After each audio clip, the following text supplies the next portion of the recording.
Hello there, dear friends, and welcome once again to the Relaxed Fantasy Review. Today, we're continuing our series in the brand new Player's Handbook talking about wizard subclasses. In the past, wizard subclasses have been little more than extra little bonus benefits. They don't really hold a candle much to the wizard's spell list, and have been mostly incidental, with a couple notable exceptions. But in the brand new Player's Handbook, they have revamped some of the classic subclasses and tweaked them quite a bit. And today we're talking about arguably the strongest wizard subclass from the old Player's Handbook, the Diviner. Divination magic is one of those weird kind of spaces in D&D where it is so DM dependent how good divination magic is. Some of it works fine. Sometimes it's not going to be the most helpful thing in the world. It can be foiled pretty easily. So it's not the school of magic, usually, that you're here for. Usually it is the subclass features, one in particular which is incredibly famous. Has that feature been changed? How has the subclass been kind of tweaked overall? We'll get into the details of that in just a moment. Before we do, though, I'd like to let you know, Relaxed Fantasy Review has memberships. For just $1 a month, you can support me here on YouTube and get a couple benefits. First, you get a little badge next to your name in the comments, letting folks know you're a supporter. Also, you get early access to my videos. I upload videos Monday, Wednesday, and Friday, and I upload them a day early for members only. And finally, you get VIP access in the community Discord. Anyone can join Relaxed Fantasy Review's Discord, come in, chat about D&D, but if you're a channel member, then you get to have VIP access, and you can come directly talk to me about your characters, about the YouTube channel, about D&D in general, whatever you like. If any of that sounds interesting to you, you can click the join button. It's just down there next to the subscribe button. And if it doesn't, that's fine too. Just being here at all, watching the videos, liking and subscribing, these are wonderful ways to support me. So thank you for watching my content here on YouTube. So wizard subclasses don't come into level 3 now. They've been standardized with the rest of the D&D classes.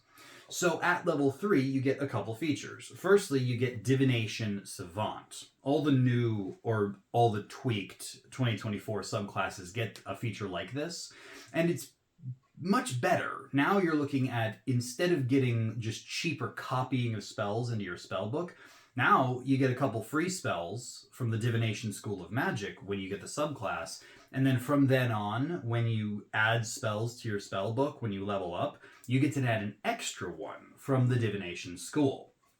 It's not the most dense school. I mean, at level 1, or the low levels rather, you've got some good stuff. Identify, detect magic, comprehend languages, those are all fine. And then as you level up, there's a few key picks. You know, you've got Sending at 3rd level, Scrying and Telepathic Bond, Arcane Eye, that's a good one. At the very high levels, you've got things like Foresight, which is a phenomenal 9th level spell.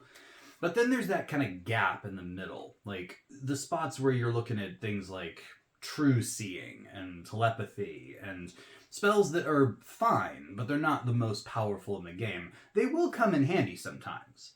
I think that overall, I give the Divination Savant a 9 out of 10. There is enough here to make it, because here's the thing. Things like Scrying and Sending are amazing spells. They do wonders in the game, almost regardless of your DM. I mean, Scrying's a little DM dependent, but there's a lot of opportunity there. The problem is that they're 3rd and 5th level spells, and there are so many good 3rd and 5th level spells. I mean, who's going to take Sending when you've got things like Fireball, Hypnotic Pattern, Fly, Slow, Haste, Counterspell?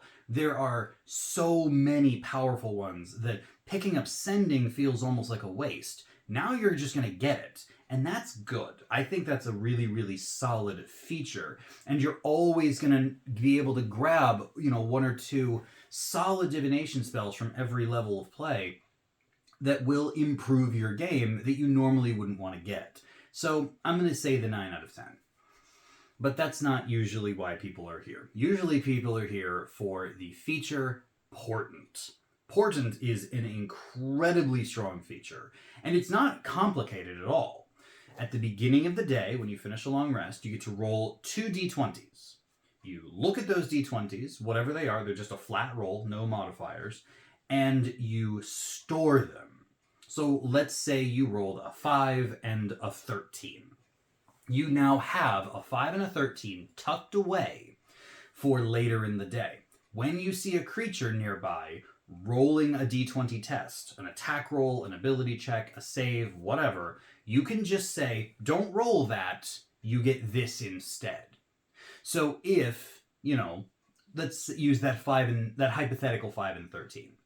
You've got a fighter who's on the front lines and he's about to take a strong enemy down, but he whiffs his roll. You're like, no, you didn't roll that 3. You rolled a 13. And then they add their attack bonuses and modifiers as normal to the die. And suddenly it is much more likely they're going to hit. That's good. On the flip side, the enemy spellcaster sees that the fighter is on the front lines and they try to cast a rough spell, and you counterspell it. They then get to make a con save to stop you. And you can, as they're rolling the con save, you can be like, nope, you roll a 5. You just get to replace their roll with your low die.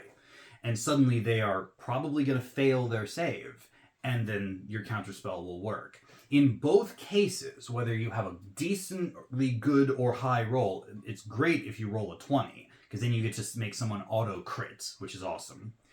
And the low rolls are really handy for forcing enemies to fail their saves against key moments. Like I said, counterspell is an example, but forcing someone to fail against hypnotic pattern, to fail against banishment, all sorts of stuff. Now I must clarify, this does not get around legendary resistance. Legendary resistance says that if you would fail because of a die roll, then you just auto succeed. And since the portent is still technically a die roll, it's just a die that you rolled earlier, you force them to fail and then they can just legendary resistance out of it.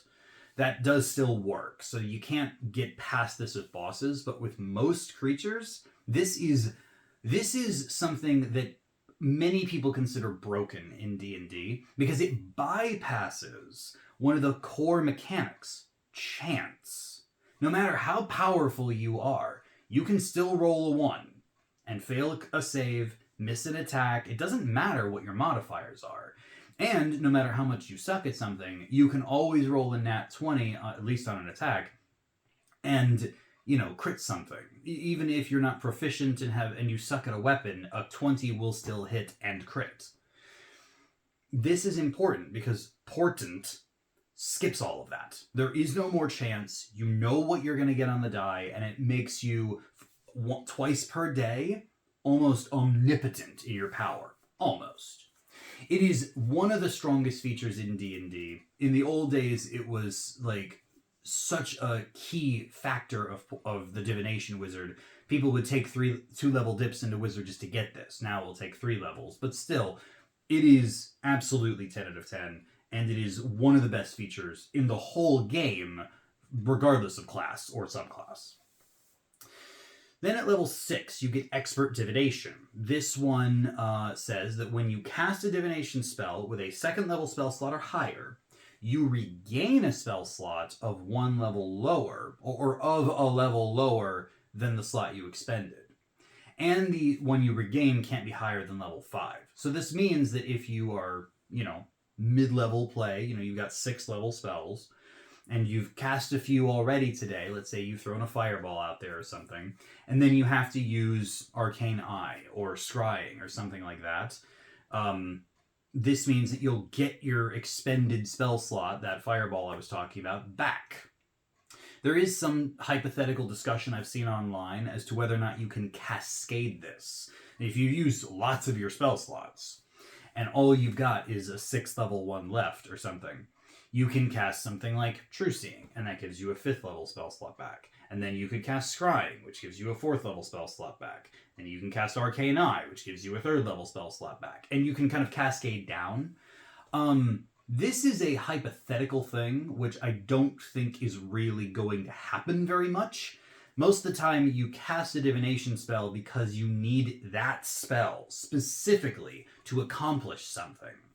It is not something you're going to do incidentally. But getting a free spell slot back is still nice. If you've got, you've used up your low level slots, you've gone through your first level and maybe even some second levels casting shield, and then you use sending to send an emergency message, great, you got a second level slot back. Awesome. Or even a first level. Just getting a spell slot back is nice. I think this is 9 out of 10. It's a very, very handy feature that will give you some refund back and making divination magic more appealing to cast. Next up, level 10, you get a feature called the Third Eye. As a bonus action, you can choose one of the following benefits. This benefit lasts until you take a short or long rest, and you can only do this once per short or long rest. So basically what this means is when you rest, you get to pick an extra feature, and it lasts until you take a short rest, at which point you can just use the same one again, or repeat it, or change it up if you want to. The three options you get is Dark Vision to a range of 120 feet. This may or may not be useful, depending on whether you already have Dark Vision or whether you have standard Dark Vision, because this will extend it. If you already have 120 feet of Dark Vision, this doesn't do anything. There's also Greater Comprehension, which lets you read any language. Situationally useful, it depends on your DM and the campaign. There's a lot of campaign modules that say that something is written in a specific language and it helps you bypass a puzzle or learn some lore about the place you're in. But then again, a lot of DMs just kind of hand wave that, and they're just like, nah, you can read any writing that isn't like magically encrypted, and this doesn't get around like magical ciphers. It's just languages. Finally, you can cast See Invisibility without expending a spell slot. This one as well is situationally useful. If you're not fighting invisible enemies, this isn't going to help you, but there's a lot of things that could be invisible. There's, illusions aren't considered invisibility, so you can't see through illusions like with True Sight, but there are certainly invisible objects, invisible enemies. There's a lot of creatures out there that could be using this to like evade you. If you're fighting a strong enemy and they try to run, this could help you catch them. There's a lot of situations it's helpful. None of these three are amazing on their own. But the thing is that with basically no cost to your action economy and no cost to your spell slots, you just get one. And honestly, if you aren't playing a extended range Dark Vision species, I'd be picking Dark Vision most of the time. The other two are more situational, but Dark Vision is almost always handy. I suppose if you're out in bright daylight and you aren't reading languages to solve puzzles and there are no invisible enemies, then this doesn't do anything. But there are enough situations in D&D where your Dark Vision and your language reading and your ability to see invisible creatures overlap enough. I think that most adventuring days, one of these is going to be handy. I'm going to give this 10 out of 10. That might be a bit of a stretch because I know that these are all kind of somewhat niche powers, but I like the fact that you can pick, and if you have the wrong one for the day, a short rest will fix it. This could save you a spell slot, this could save you, a good amount, and if you are with a party that prefers short rests, monks, warlocks, fighters, that sort of thing, then you're not going to get much out of it, but the diviner can switch up their tactics, and that's helpful. So I'm going to give it 10 out of 10 because I think that it's going to be rare that you have an adventuring day where at least one of these isn't going to be helpful. Finally, at level 14, you get Greater Portent, and very simply, this lets you roll 3 portent dice instead of 2. So now you get to have 3 stored rolls kind of tucked away. I think that this just takes what is already one of the strongest features in the game and says, hey, here's a 50% bump to your ability to just change reality, to say, no, DM, I don't care what you roll this. Or to bail out an ally, or even bail yourself out, because you can use it on yourself. I think that this is a clear 10 out of 10. It is certainly welcome, because the more the game goes on, the more those kind of critical saves and critical, attacks that have to be landed, they come up more often. Because combat gets more intense and the penalties for failure become more severe. And having more portent dice where you can apply them. I mean, you're level 14, that means you have 7th level spells. There are some insanely strong spells at higher levels that truly embody the save or suck mentality, where you're targeting an enemy, and if they don't have legendary resistance, or if you've burned through it already, you can just end the fight like that. It is so good. And having an extra die, peak. 10 out of 10. Overall, the Diviner sits at a funny spot for me. I think that Portent is the reason most people are here.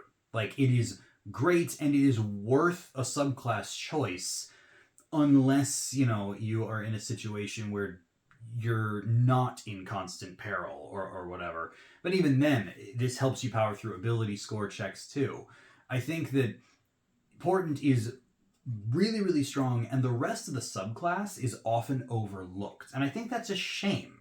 Divination magic is powerful, maybe not as powerful as some of the other classes, but it's still going to help you most of the time. The third eye power, it isn't going to be useful all the time, but most adventuring days it's going to come in handy. And that getting spell slots back from expert divination, that's going to save your bacon more often than you think, especially now that you have more divination spells to cast. There's internal synergy within the subclass on top of the already brokenly powerful Portent ability. I think the Diviner is still 10 out of 10. I think it is still an incredibly potent subclass with not only its ability to change dice rolls, but its utility powers that come in the form of divination magic, extra senses, and so on. I think that it is well worth it whether you are just in a combat-heavy campaign and you are trying to save your friends and mess with your enemies, or it's an exploration or intrigue-based campaign and you just need that little bit of extra utility to power you through. I give it 10 out of 10 because there is not a campaign I can fathom that this is not a very, very strong pick. This has been the Relaxed Fantasy Review. If you enjoyed the video, please like and subscribe down below. Have a look for the join button down there, and keep your eyes peeled for more subclass reviews coming down the line soon. Have a good one, my friends.